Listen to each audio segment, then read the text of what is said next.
Hey, what up, everybody? This is Stevie Breach coming to you. WWE Battleground coming up this Sunday on pay-per-view on the WWE Network. I think everybody got their fulfillment of network plugs while watching the Monday Night Raw this week. I think everybody knows that you tune in on Sunday, they're going to have wrestling. Battleground. It's a show that basically debuted last year, and if it wasn't for the Rhodes family, Cody Rhodes and Goldust going up against the Shield, winning the WWE Tag Team Championships, as well as winning their jobs back with WWE, I don't think that a lot of people would remember anything that happened on Battleground last year. It was a show, I can't remember if it was in September or if it was in October, but it just sort of happened, and it was off to the next show, and it was something that barely anybody remembered. Battleground was moved to July this year to sort of separate Money in the Bank and SummerSlam. In my mind, I was really thinking that maybe they should have pulled the Battleground show, and they just sort of should have let Money in the Bank stand alone. That's a pay-per-view that a lot of people put a star on and saying, this is going to be a big show. And then you have some time to people digest, what's going on Monday Night Raw and SmackDown, and you get to SummerSlam. And then SummerSlam has a bigger feel because you hadn't just done a show. Some of the feuds that you've started to push big matches at SummerSlam get time to really digest, and people really want to get into seeing what's going down. In my mind, before looking at the card for today, I was really looking forward to seeing who was going to be, your WWE champion, of course, with the Fatal 4-Way going down. I really want to see Seth Rollins go up against Dean Ambrose. Except for that, I really wasn't looking forward to a whole lot of matches. I didn't even really know there was a lot of matches. But looking at the card to get ready to make this video today, I noticed that I believe there's 8 different matches on the card, and all of the matches are good matches that would be fun to watch. So I really have a little bit of higher hopes for this show. I think if you sit down with a clear conscience, we're going to have some fun watching some wrestling on Sunday. Everybody's going to be live tweeting what's going down. It's always fun that you don't have to call your local cable provider and fork up the $45 in order to watch this show. We're just going to sit down, turn on your Apple TVs or however you watch this, and just get down to watching some wrestling. Before the Money in the Bank pay-per-view, I was looking through some tweets. I just searched Money in the Bank, and there are still streaming sites that you can go to and stream the pay-per-view, which I thought was pretty funny because they all try to make a buck off WWE's pay-per-view, and I found one site saying that you could buy the premium stream for $5 in order to watch it. And I was just trying to think if somebody out there was trying to save a buck by ordering, I'll just pay for $5 to watch, Money in the Bank, and then I won't have to pay the $9.99 in order to watch it on the WWE Network. And I was just thinking, how much value these people could have got for that $5 with all the different shows that they've been putting on. Hell, that Monday Night Wars that was on last Monday, I would have paid $5 alone just to watch that. So I don't know. I don't want to be putting on a full-on commercial for the WWE Network, but if you don't have it by now, you need to get that. It's basically almost it's not officially available, but it's like if you want it, you can get it. I think I've said this in at least 100 videos. I don't know how people in Australia, New Zealand, Europe, and Asia, I don't know how you guys get the pay-per-view if you don't get it. I know a lot of people over in the UK, they always used to get a lot of the pay-per-views for free. I think they only had 4 of them that were actually pay-per-views, but I've never even asked Canada how they get the shows these days, if they have to call. I should ask Justin or Ravi. I'll ask him within a minute. I'll try to get an update to in one of the videos down the road. But this one's gonna kick off. You got the Battleground kickoff, which is I guess you can watch just about anywhere. WWE.com, WWE Network. You can watch it on YouTube, Facebook. They even have a Twitter logo there. I don't know how you can watch it on Twitter. I don't even really know what Pinterest is. I know my wife's looking at it most of the time when we're laying in bed. And I think it mostly has ideas on arts and crafts and baking stuff. So I don't know how WWE fits in on that, but it is what it is. But we got the breakup of the Funkadactyls. We got Cameron going up against Naomi. I think everybody's a little bit connected to these girls, and I'm not going to say heartbroken, but just has a big question mark on this match. Why are these girls fighting? We've been watching these girls on the WWE Total Divas show on Hollywood Network, whatever whatever it's called. And they've always been a team. You know, like we saw in one of the first episodes of Total Divas, these girls got in a fight because I think Naomi won a race, and Cameron felt like, you know, Naomi, you know, sort of rubbed it in her face, and I think Cameron even like pie-faced her. And you know, they got into it a little bit there, but they made up in the end, saying, you know, they were tag team partners, and you know, basically whenever one looked at one, they were always going to think of the other, and they had to have each other's back, because you know, there's been a lot of times when Naomi thought that Cameron was up to no good, and she had to go talk to Cameron because she had to pull her down to earth, and just basically saying, like, you know, we are the Funkadactyls. If you lose your job, you know, like, I'm going to lose my job. They don't need one Funkadactyl. They need both. You know, it's you know, both pieces of the puzzle, that we complete each other. There was the time when Naomi got hurt before WrestleMania this year, and Cameron was having to go out there and do it on her own. And I don't know if that's where Cameron sort of builds up her sort of self-confidence in what she was doing. But you know, when Naomi came back from her injury, you know, there was a time when she was going to go after Paige's Divas Championship, and it was almost like, you know, Cameron is looked at as she's the heel of this situation, basically because she was sticking up for Naomi. She went up to Paige and called her out, saying that, you know, Naomi was going to beat her, and from there, it just turned around to Naomi saying that Cameron was going a little bit too far. And, you know, and now next thing you know, these girls are throwing blows on each other. I sort of thought that with the... I can't remember. When did Paige fight Naomi? I can't remember if it was at Money in the Bank. Yeah, because at Money in the Bank, and then AJ came back the next night. I was trying to think if it was Payback or not. I was trying to think how long these girls have been going at it. But basically, the pieces were put together that these girls were going to be feuding and throwing blows at each other, and probably having a match somewhere down the road. And I was trying to think out, you know, was Battleground going to be sort of like a three-way with Paige and the Funkadactyls going at it, basically, because it didn't make sense how the biggest part of the feud that was going on last month was that, you know, it seemed like everybody wanted to see Cameron versus Paige, and you know, where did Naomi fit into the puzzle if she was the #1 contender going in there? I didn't know if Cameron was going to jump in the ring and sort of cause a disqualification, and we all saw the match that happened, and the match was clean. Paige beat Naomi, and then Cameron got in the ring, picked her friend up, and just walked to the back. There was no dissension. There was no, you know, why did you get the shot when, you know, I should have got it? You know, you lost to her clean. I could have beat her. There was nothing. They just sort of ended it, and then the next night, AJ came out, so I said, well, more than likely, you know, with AJ coming back, and she's beat Paige, and now we have AJ versus Paige, which is going to go down to Battleground. I guess that the Funkadactyls breakup is no more. They don't need it. They're just going to, you know, you girls go over there and you dance, and you guys can have tag team matches against Alicia Fox and, I don't know, Layla, I guess. You know, we'll use you when we need you, but, you know, Brodus Clay doesn't have a job no more, so no more dancing the fat man down to the ring. So this is a weird one, but I guess they decided to go through with it. I guess just like the Summer Rae angle, which is going on with Fandango, I don't even think we're going to see, you know, what the main purpose of this angle is until, you know, we see Total Divas 6 months down the road.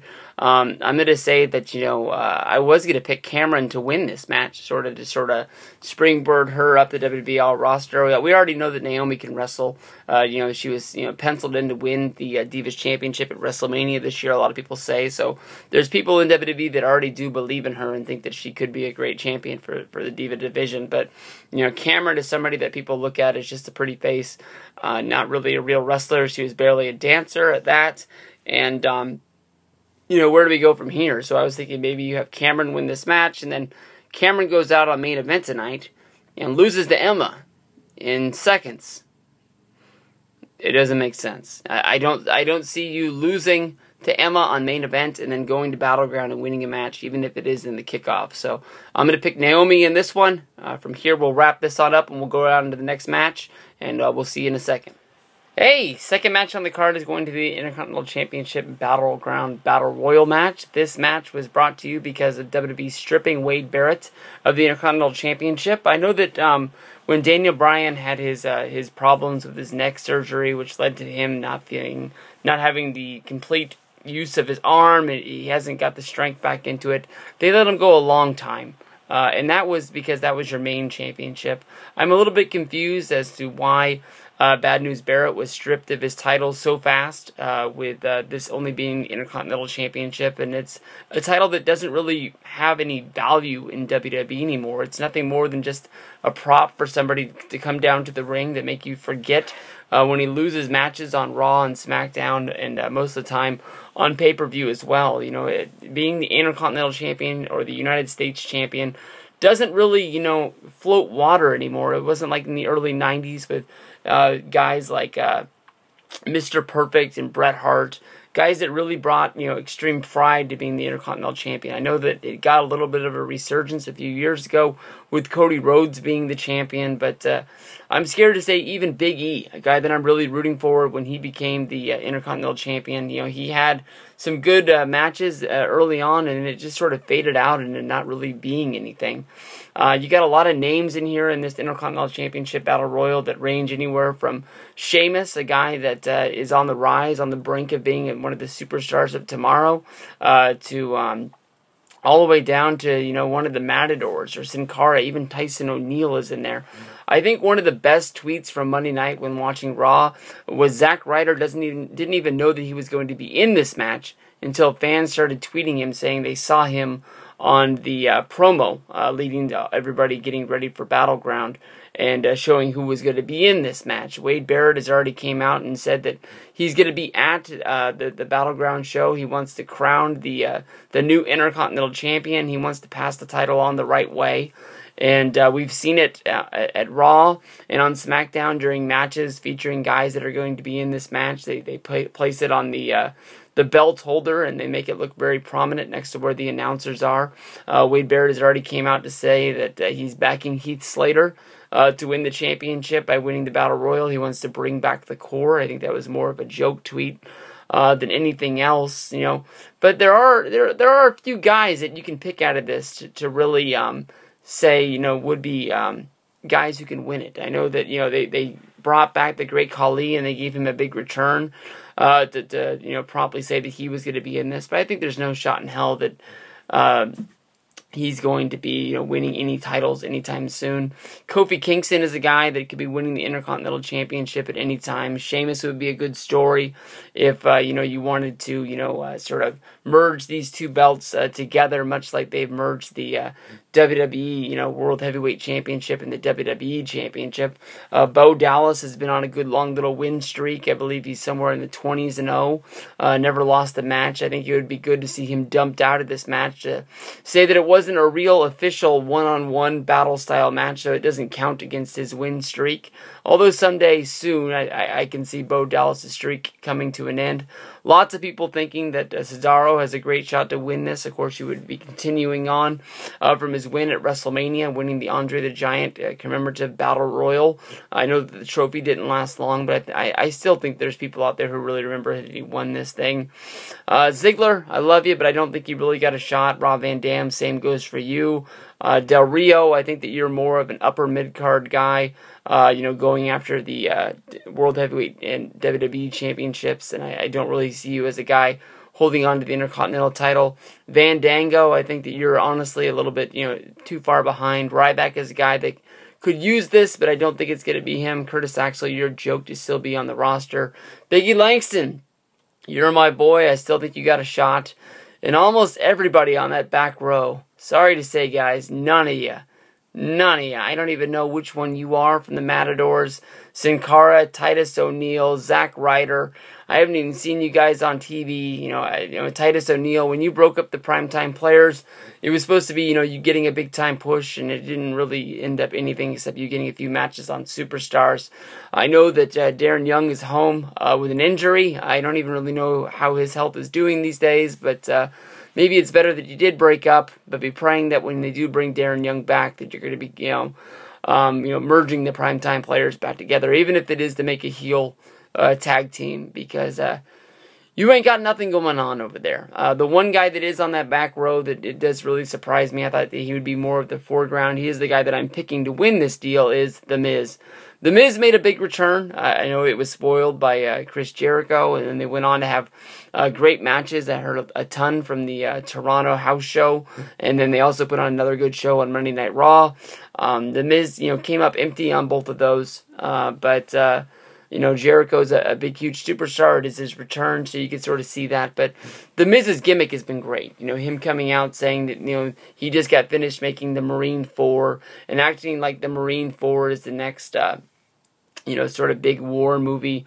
Like he was out there making MASH or Black Hawk Down or something like that. Dude, you were making Marine 4. Nobody even saw Marine 3, let alone Marine 2. I think a few people saw The Marine starring John Cena, and then a lot of people didn't even know they made sequels of those. I am proud to say that I do have The Marine 3 sitting on my shelf. I do think that The Miz, being the Intercontinental Champion, would bring some sort of uprise to the championship if they let him defend it and have a good, long, little, lengthy reign. I think that's what put Cody Rhodes back on the map. But as long as he's not fighting guys like Xavier Woods or R-Truth, let him fight guys closer to the front of that. Have good matches against Kofi Kingston, Sin Cara, Bo Dallas, Cesaro. Miz is a good wrestler. Miz is a good talker. I think that maybe, you might have been able to find a little niche by stealing The Rock's gimmick from 2004 and putting it on him. Let him think that he is a big deal. When that movie comes out, quickly forget that he ever made the movie because it's not going to make any money. But it is a WWE films, so they are going to treat it like it is the next E.T. or next Independence Day.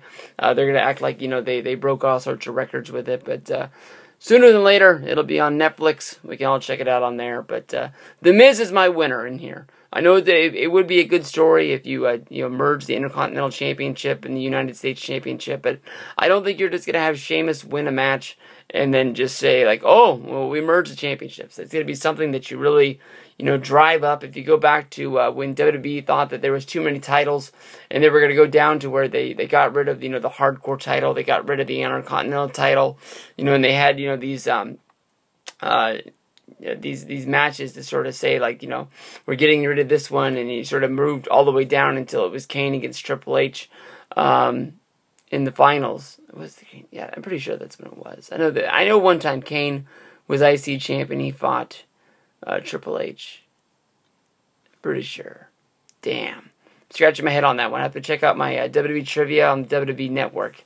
See if I can find out when that was. But that was when Bischoff was running things back in the day on Monday Night Raw. But The Miz is my winner. And we're going to have to go with that, and we'll talk to you later in the next video. Third match of the night is going to be a rematch from last month's Money in the Bank pay-per-view. It is the WWE Tag Team Champions, the Usos going up against the Wyatts. And we've seen a lot of tomfoolery coming in these matches. We've seen the Wyatts been able to upset the Usos in a non-title match on Monday Night Raw, only to find out that the Wyatts pinned the wrong man and the referee got confused.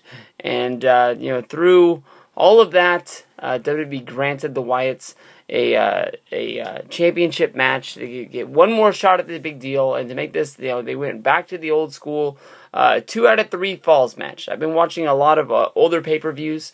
The other night I was watching a SummerSlam, Demolition versus the Hart Foundation, 2 out of 3 falls match. I've been watching a lot of the Saturday night's main events, and a lot of the tag team matches on there were 2 out of 3 falls. It was almost like, because it's a tag team, you got 2 dudes in there. Maybe you were able to go out there and beat one of the guys, but are you able to beat both the guys? And I know you can pin Jimmy twice, and it still counts, and the Usos would lose. But it's almost like they're trying to say, like, you have to pin Jimmy and you have to pin Jay. You have to pin both of them from here on out.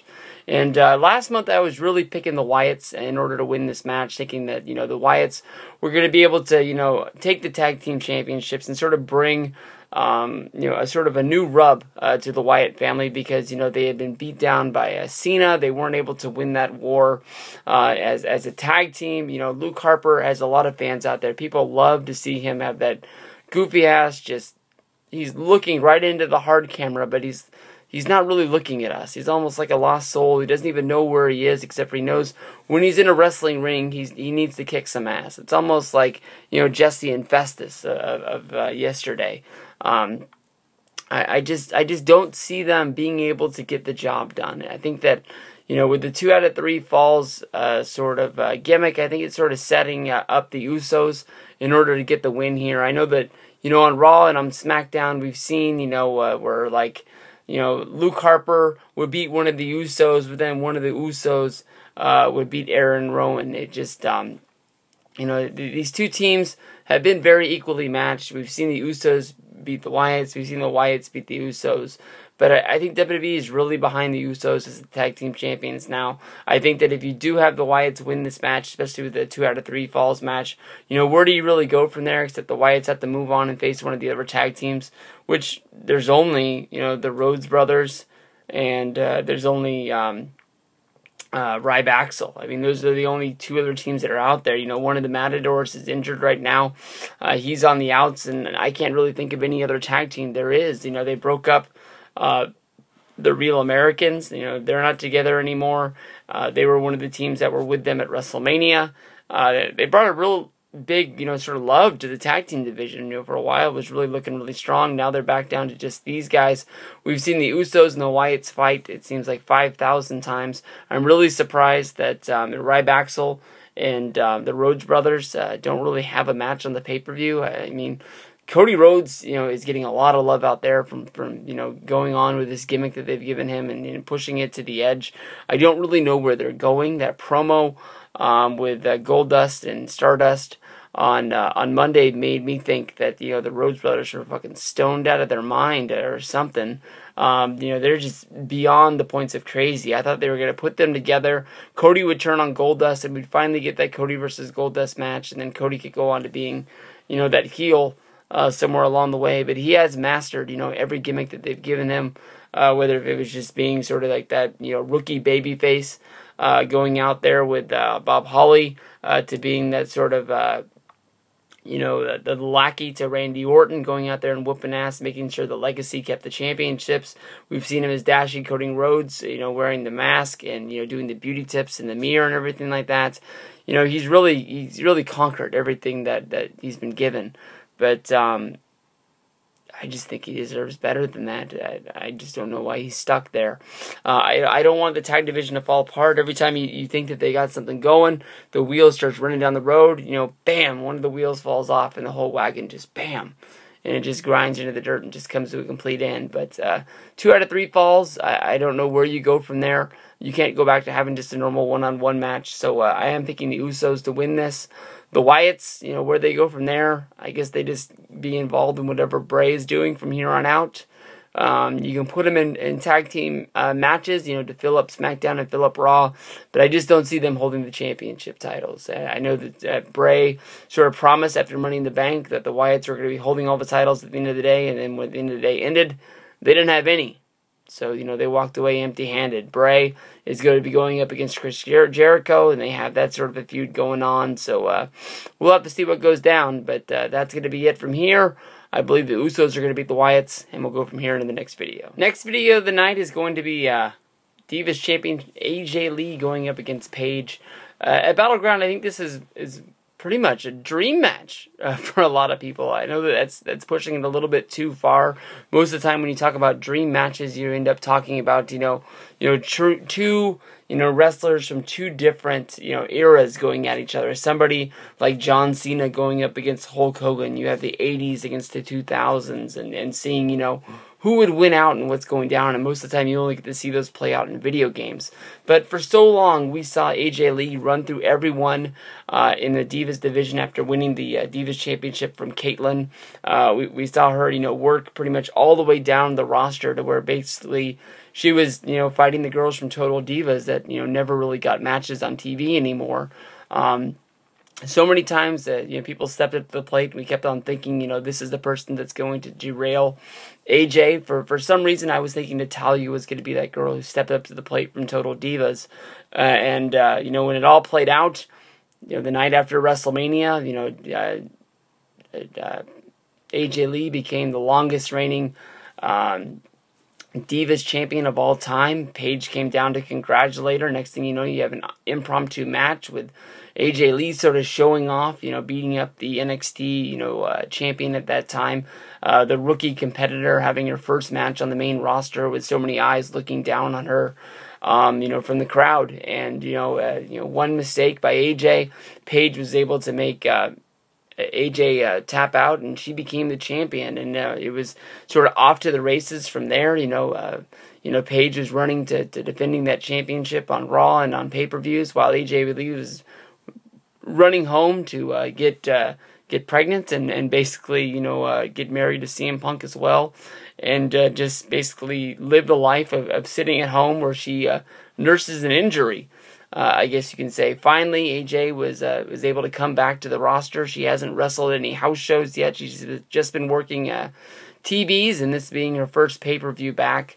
But she was able to capture her championship back, mostly pretty much the same way that Paige won it from her, just showing up with the surprise return and just having an impromptu match where she basically used the crowd to goat Paige into giving her the match. During that match, we saw a different side of Paige, where basically we saw the evil sort of push to the brink of her edge thing, where she realized that this was going to be her fiercest competitor that she'd had. AJ had run through everyone in the Divas division before, and Paige had sort of gotten the easy way out, where we've seen her fight against Tamina Snuka, Oksana, Alicia Fox. Nobody had really stepped up to the plate to be that that lead diva to take her on. They were just sort of pushing her through the bottom of the bin, and then all of a sudden, boom! Your main event girl comes back, and we're off to the races. For so long, when AJ was going through all these people kept on looking at the Divas division at NXT and just saying, why are you not bringing this girl up? She's been having the best matches on NXT cards that she's been a part of, and so many people have been talking about her for so long. You just put her up there. We keep seeing AJ have to go into the ring and sort of move around with these girls that can't work at her level.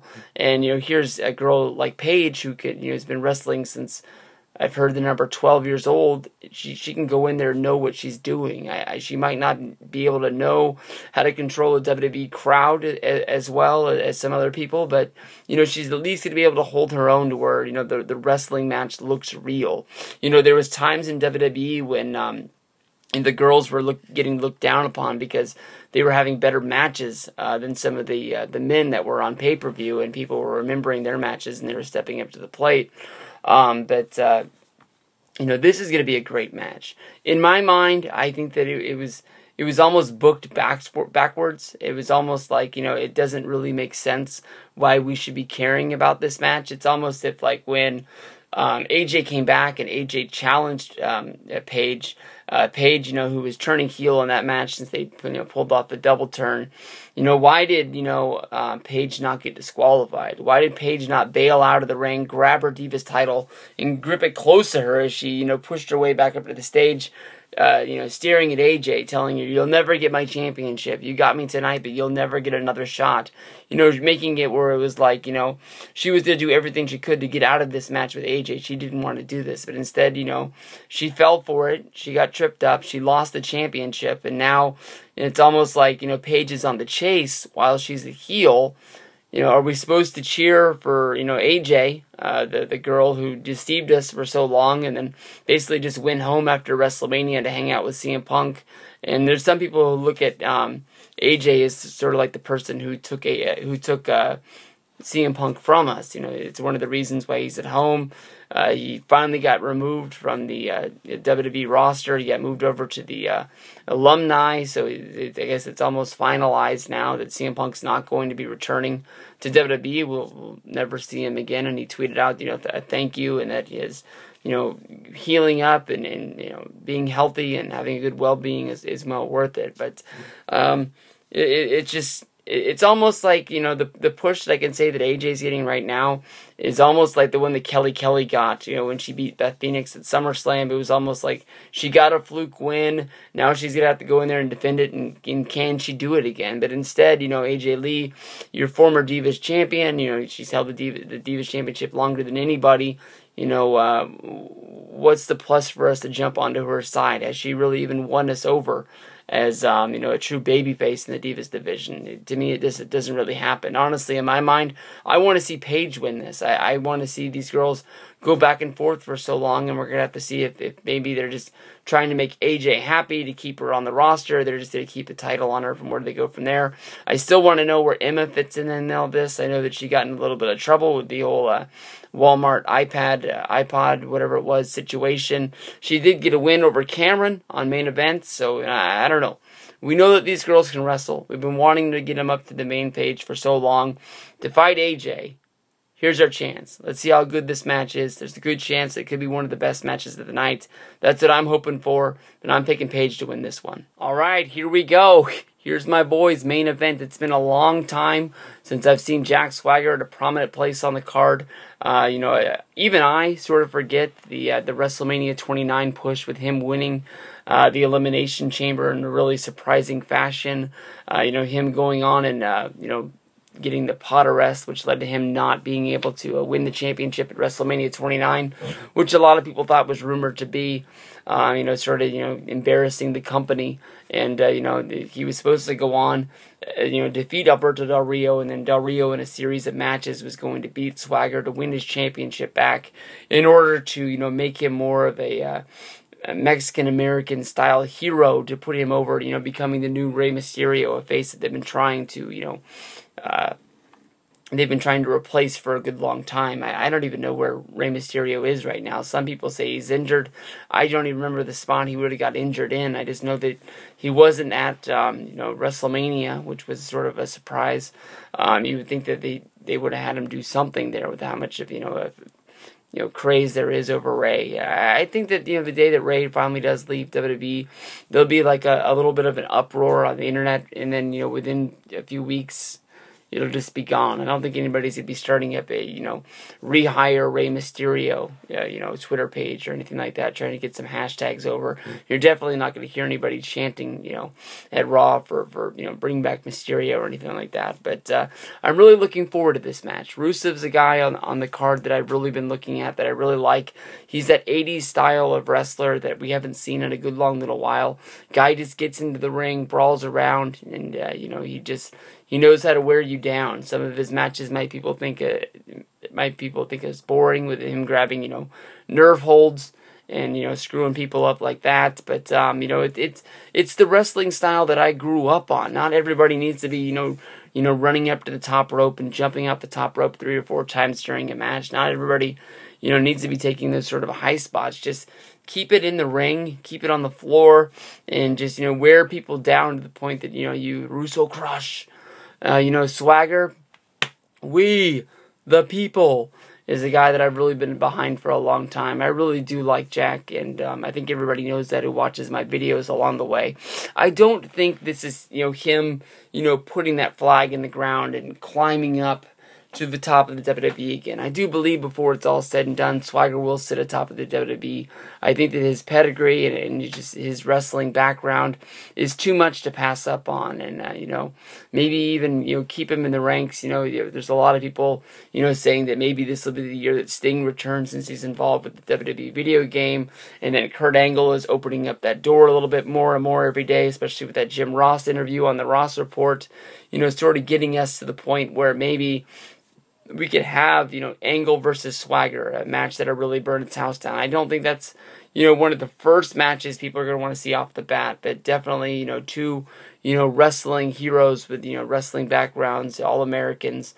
Kurt went on to win the gold medal and everything like that, but, that definitely would be a good match. I think people have really been looking forward to since Swagger really became the World Heavyweight Champion in 2010. I heard people ask him at Access, the 2 times that I met him, you always hear people asking him about if he would wrestle Kurt Angle, and of course that's what got, Luke Cage into trouble.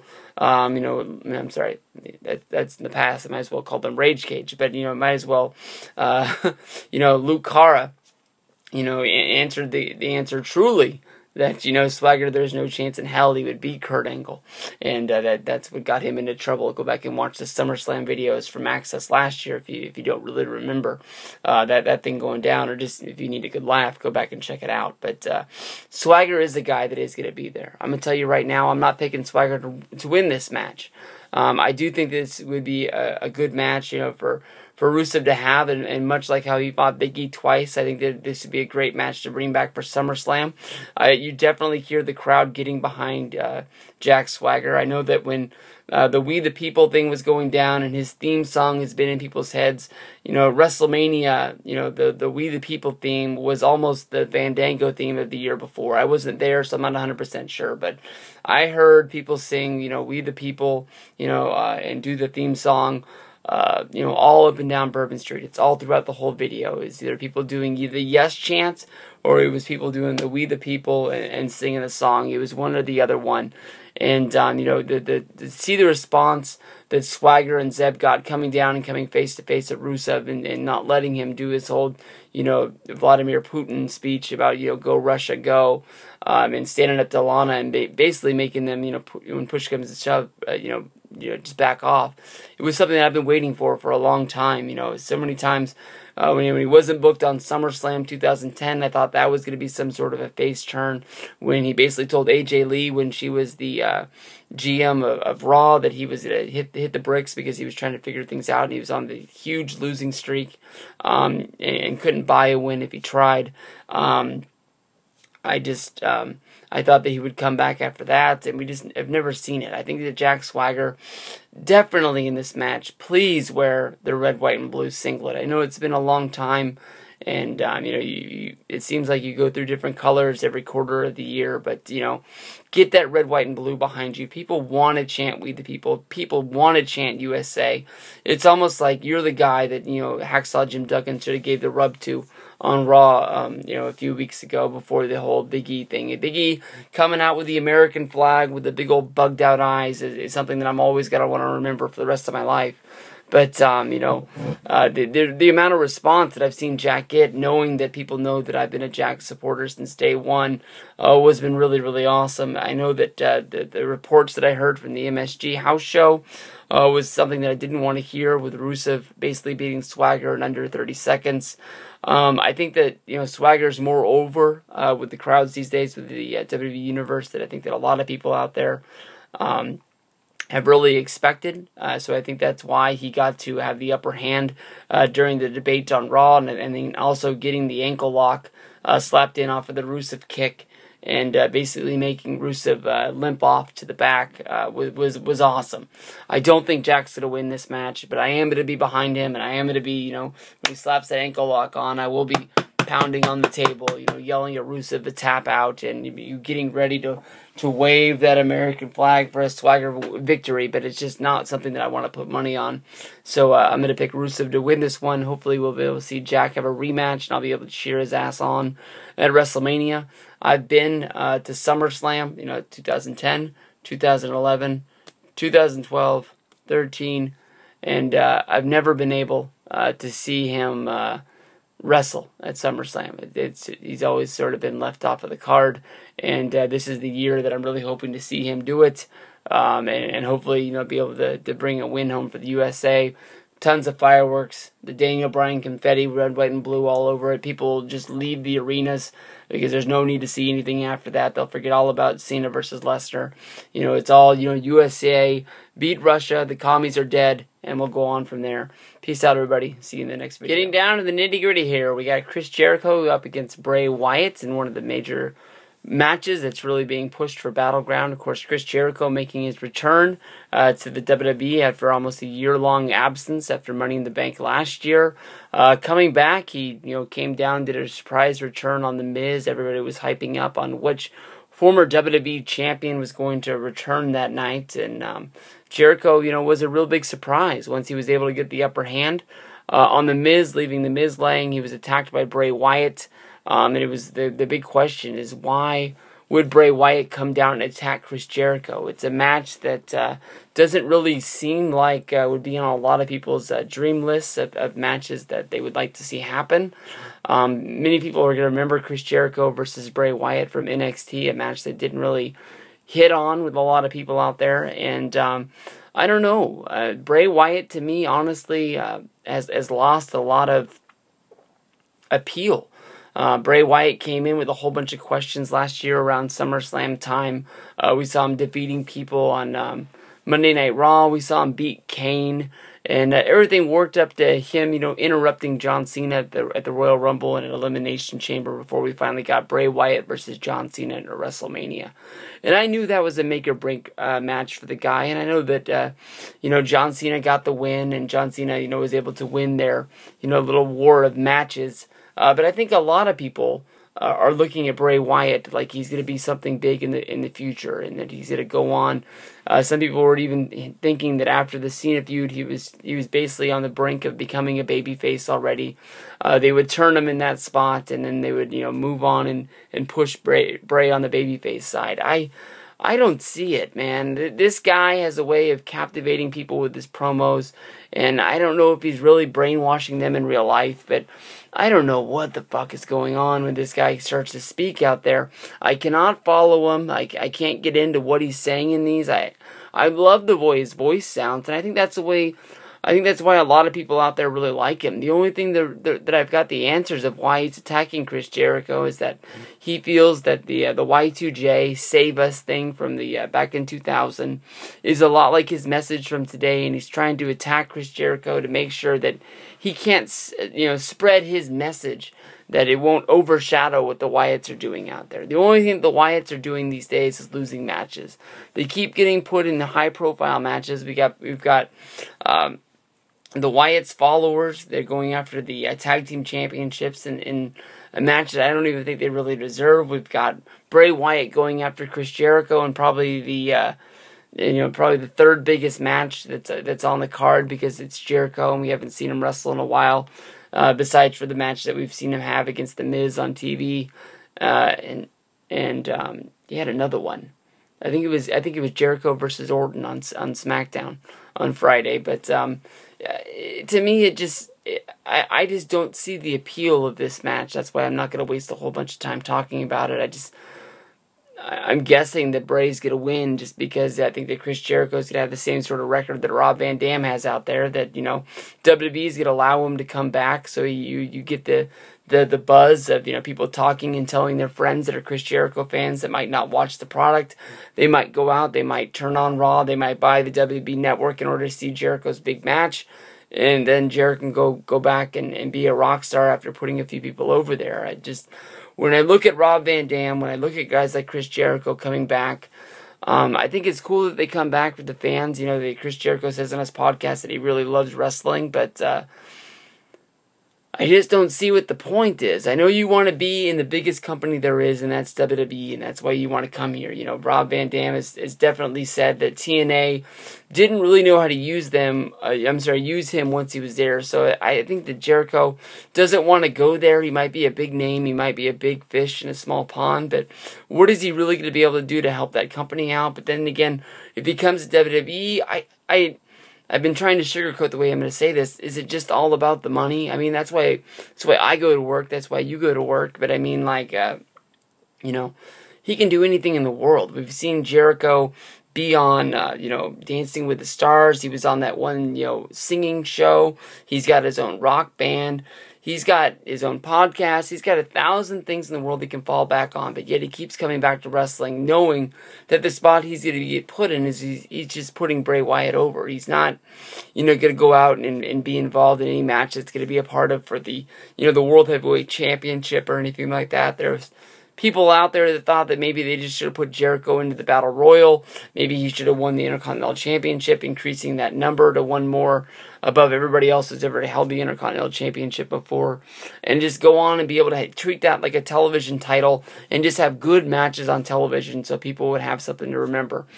Jericho versus Bray is a match that I'm going to think of as just not a good matchup. I'll pick Bray to win it. And hopefully, this isn't a long-running feud like Cena versus Bray.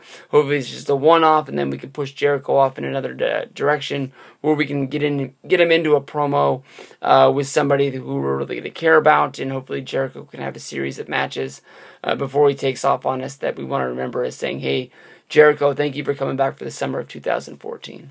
The war is on. This is the main event for me. Seth Rollins against Dean Ambrose is the match that I put down on my calendar as, July 20th, Battleground. Rollins versus Ambrose. I know we've seen these guys roll around in matches on Monday Night Raw, but we saw them at Money in the Bank, in this, but this is the first time we're going to see these guys one-on-one in the middle of the ring with the objection of being a match. It's just going to matter of these guys hating each other so much, with Dean Ambrose feeling like Seth Rollins broke up his group that could have gone on and done so much more, by hitting him. Well, actually, with Rollins hitting Roman Reigns in the back with that chair, it just set off waves throughout the WWE of so many people feeling betrayed by the Shield. So many people were really on their bandwagon, as really big fans of these guys. They had just recently made the babyface turn the night after WrestleMania, where people really started. Oh, wait a minute, they did that before WrestleMania because they fought against the Outlaws and Kane. It was when the fuck did they turn on them? They basically turned on Kane and then went from there. But they had basically just turned everybody to be full-on supporters of the Shield. So many people had seen them go and do so many things, and we've been looking for the breakup for so long. And then once it finally came, we were all, whoa, we didn't want that to happen yet. I mean, like, for at least 6 months, since before the Royal Rumble and Elimination Chamber, everything that these guys did in the ring or in a promo, basically we were looking at some sort of a way for Ambrose to leave this team and go heel, and sort of leave Reigns and Rollins to fight for themselves as some sort of a tag team, and move on from there, while Ambrose shot up to being the #1 guy. Nobody really saw Seth Rollins hitting Roman with that chair and going on and joining the Authority, winning the Money in the Bank briefcase. That was the biggest surprise that they could have done out of this group. That would have been like Virgil, turning babyface on the NWO and basically winning the championship from Hogan. And that's a little extreme. I didn't mean to go with Virgil. Rollins definitely wasn't the Virgil. He was definitely the one guy in the Shield that really won me over.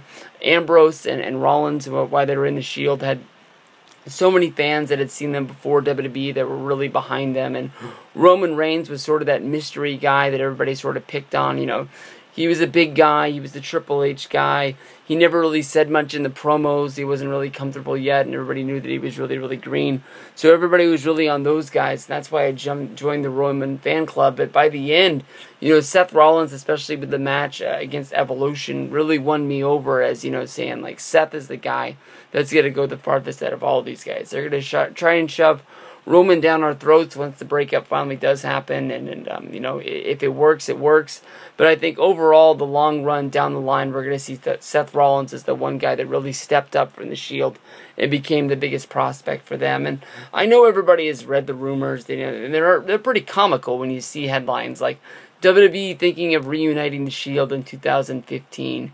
A year down the road, we're going to see the Shield get back together. And I know they do this all the time. We saw Edge and Christian do their mini reunions throughout time when, they would team them up on SmackDown or Raw and in a place where it made sense and things like that. And I can definitely see these three guys being on one show somewhere down the road, and you have some sort of we'll do a 6-man tag, and what do you know, out of the sporadic just sort of just weirdness. Look, the Shield's a team again for one night. We're gonna see them, and they're gonna kick some ass. But this is going to be awesome. These are two guys that hate each other.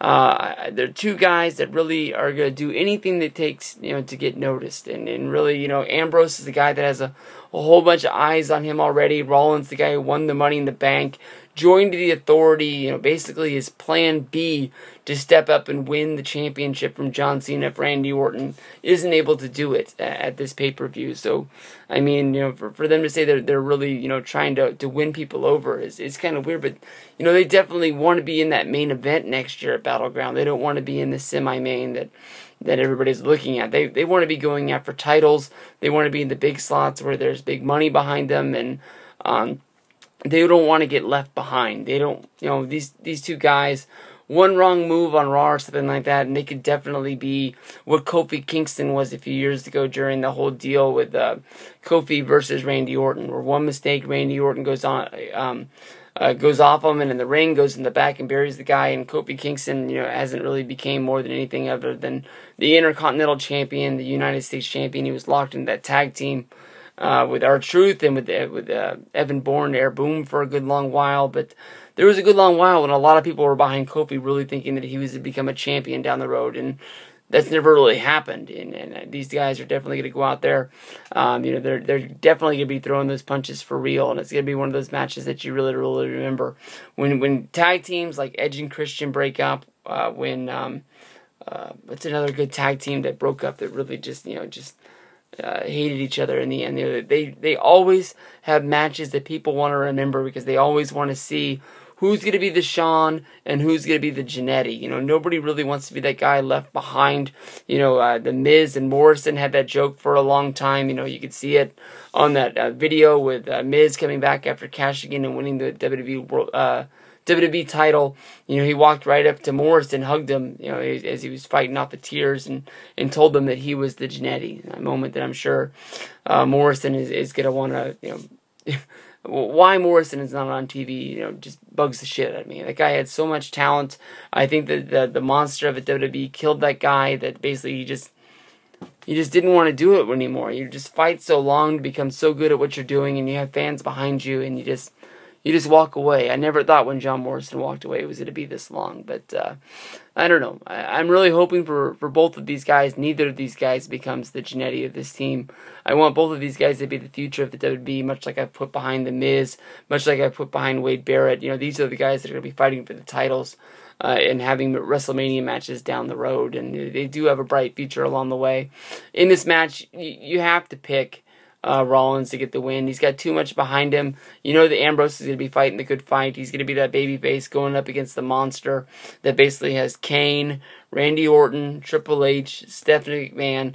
Basically anything can happen in this match to help him out, to make sure that Ambrose doesn't get off the win. But it's just going to be one of those fights when somebody goes up against the Machine, the people are going to be chanting crazy behind this match. And I just see Ambrose not being able to pull it off and Rollins getting the win. But it's definitely the one match that I'm really looking forward to. This is my main event. I would have this in the show over the Fatal 4-Way if it was up to me. But there is no WWE World Heavyweight Championship for John Cena to raise up at the end and then bring on Plan C. Bring it on, buddy. Here we go, the main event. WWE Battleground, brought to you by Taquiz. I don't even know what the fuck Taquiz is, but the main event, John Cena in the Fatal 4-Way going up against Randy Orton, Kane, and Roman Reigns getting his first WWE Championship title shot right here. Sort of hidden in the background of this. Many people are not going to remember this as his first shot to go after the championship. Well, then again, he was in the Money in the Bank, so he could have won the championship there, so I guess that might have been his first championship match. But I think when everybody thinks of their first chance going after the title, you always think of that one-on-one shot. When it's Roman versus Cena one-on-one, somewhere down the road, that's going to be a match that has to happen, whether if it's a match that's just sort of thrown onto one pay-per-view somewhere along the way, or whether if it's going to be a WrestleMania match, one for everyone to remember for years to come, sort of setting in stone the Roman Reigns turn, push him to greatness that everybody thinks he's going to be, where he becomes the new Rock at the WWE. He certainly doesn't have the same sort of style as John Cena. They're not going to turn him into some sort of a comedy sort of, let's have stand-up hour on Monday Night Raw. Roman Reigns is just that guy. He's just like, I'm going to kick some ass. I'm going to win this match, and I'll become champion somewhere down the line. That's just what Roman Reigns has done all this time. John Cena is in this predicament mostly because at Money in the Bank, he won the championship.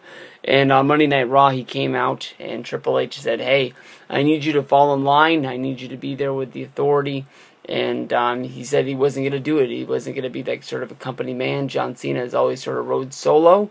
So Triple H stacked the deck against him, making it where Randy Orton and Kane were going to be in there. And if it was sort of like a triple threat match, that would make a lot of sense. Kane would be in there to help Randy out. But then he put Roman Reigns in there. I was sort of thinking that somewhere along the way, the push there, Triple H was sort of going to reveal something about Roman Reigns to make you believe that Roman was on the take with the Authority this whole time, and sort of like Triple H had Roman Reigns under the power of his thumb and could make him do anything he wanted to along the way, but it never really came up.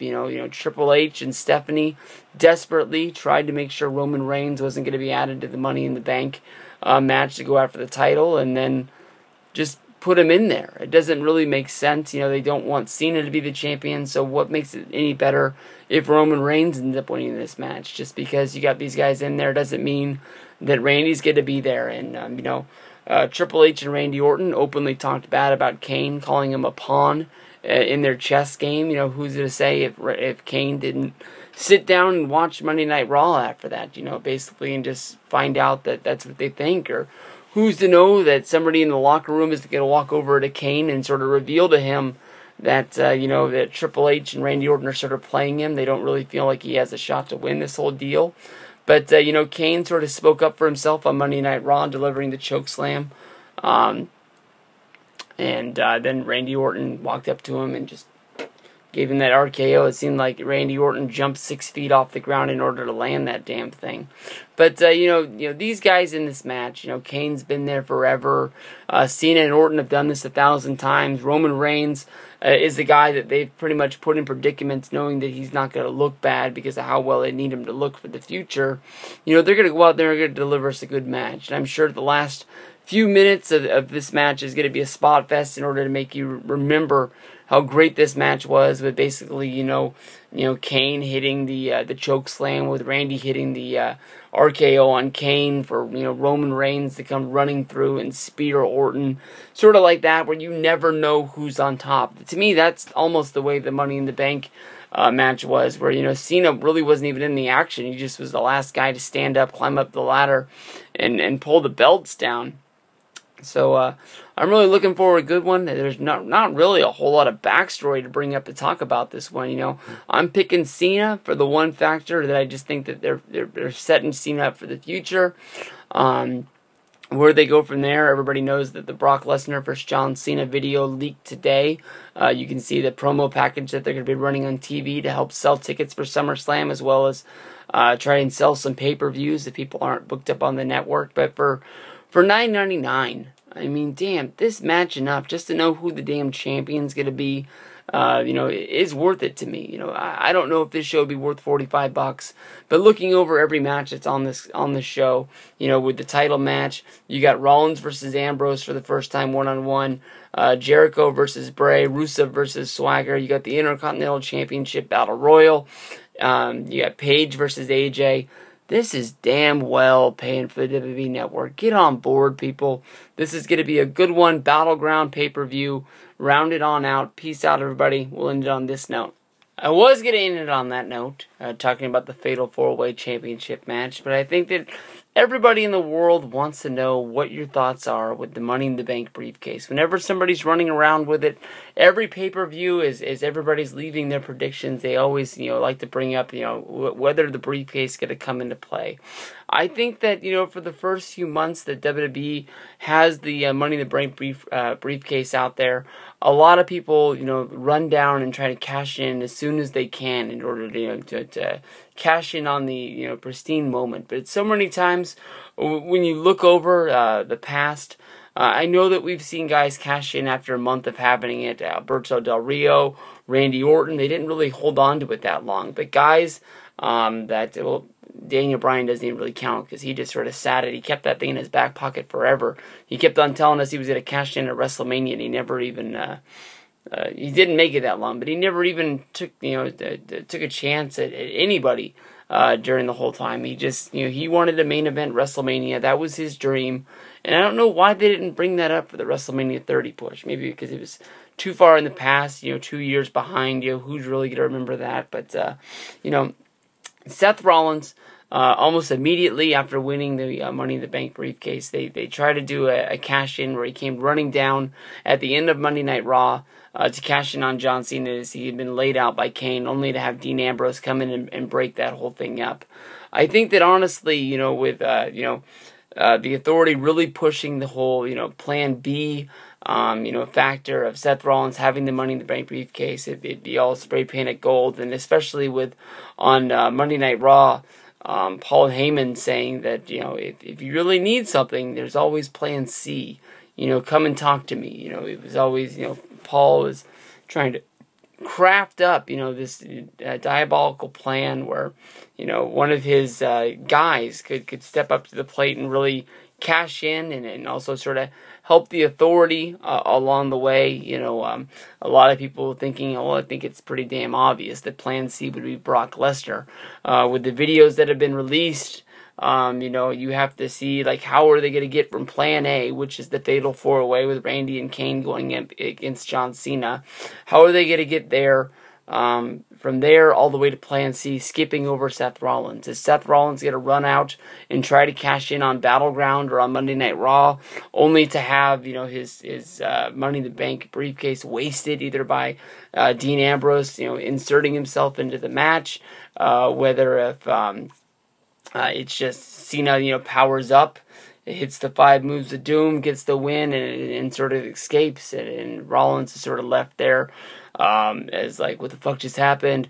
You know, I just blew my chance, and he sort of gets skipped over in the whole deal. I knew that when you look over everybody in the Money in the Bank briefcase match at Money in the Bank, you know, Rollins was the one guy that really was the future star talent to really put that on. And we've seen so many guys become big stars because of cashing in, and we've seen other guys sort of get pushed to the back, and, you know, Damian Sandow, we've seen Del Rio, he cashed in and won, and he sort of still got left to the back of the pack where nobody really wants to see him anymore on TV, just sort of bored people out. But Seth Rollins is the bright spot for the future, and I know that if you do have him cash in and not win the championship, especially this early after winning it, there's going to be people just backlash on WWE, just for the fact that they, you know, why even have the briefcase if you're just going to tempt us with it, that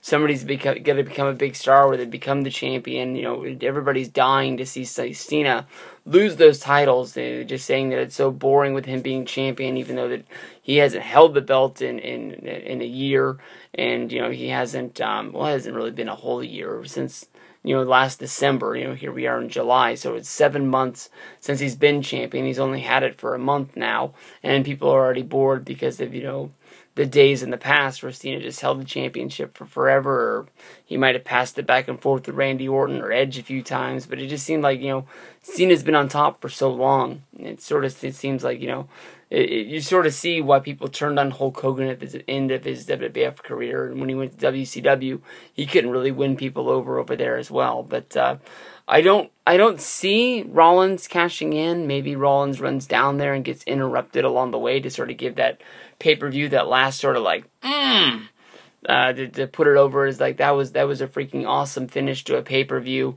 Maybe you have Ambrose come back from the dead, even though he didn't win the match. He's still able to stop Rollins from cashing in, so he still sort of gets the win in the end. But definitely Plan C is going to take place before Plan B, with Brock Lesnar coming into play, whether if that's on Monday or seeing how they play that in. Brock, to me, has not been able to cash in on the money that WWE has paid him to come back over from UFC. He's had good matches. I loved the Cena match when he first came in. Of course, his first match was always going to be the best. The series of matches versus Triple H didn't do it for me. I don't even remember the CM Punk match from last year's SummerSlam. I keep saying in videos that I'm going to watch it because people have told me that in my reviews and in my videos from the day in the life, I talked about how much I loved that match at the time.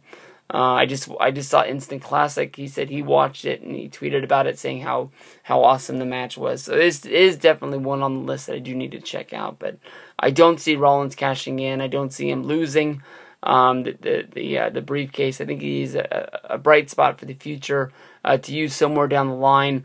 Especially keep that thing live and active through the October, November, December months when WWE sort of hits that massive roadblock. You know, people are thinking the Battleground right now doesn't have a whole lot of buzz to it. Just wait till those pay-per-views later in the year when it really starts to drag on. I haven't been able to been into a TLC for the December push of WWE in a long time. So, you know, save it for then so people can really have something that to really hold out for, something that you make sure that you watch SmackDown for, something that you make sure you watch Raw for, because you never know when that briefcase is going to come into play, and that's why I'm making this video today, and that's why everybody's talking about when is Seth Rollins going to cash in. Peace out, everybody.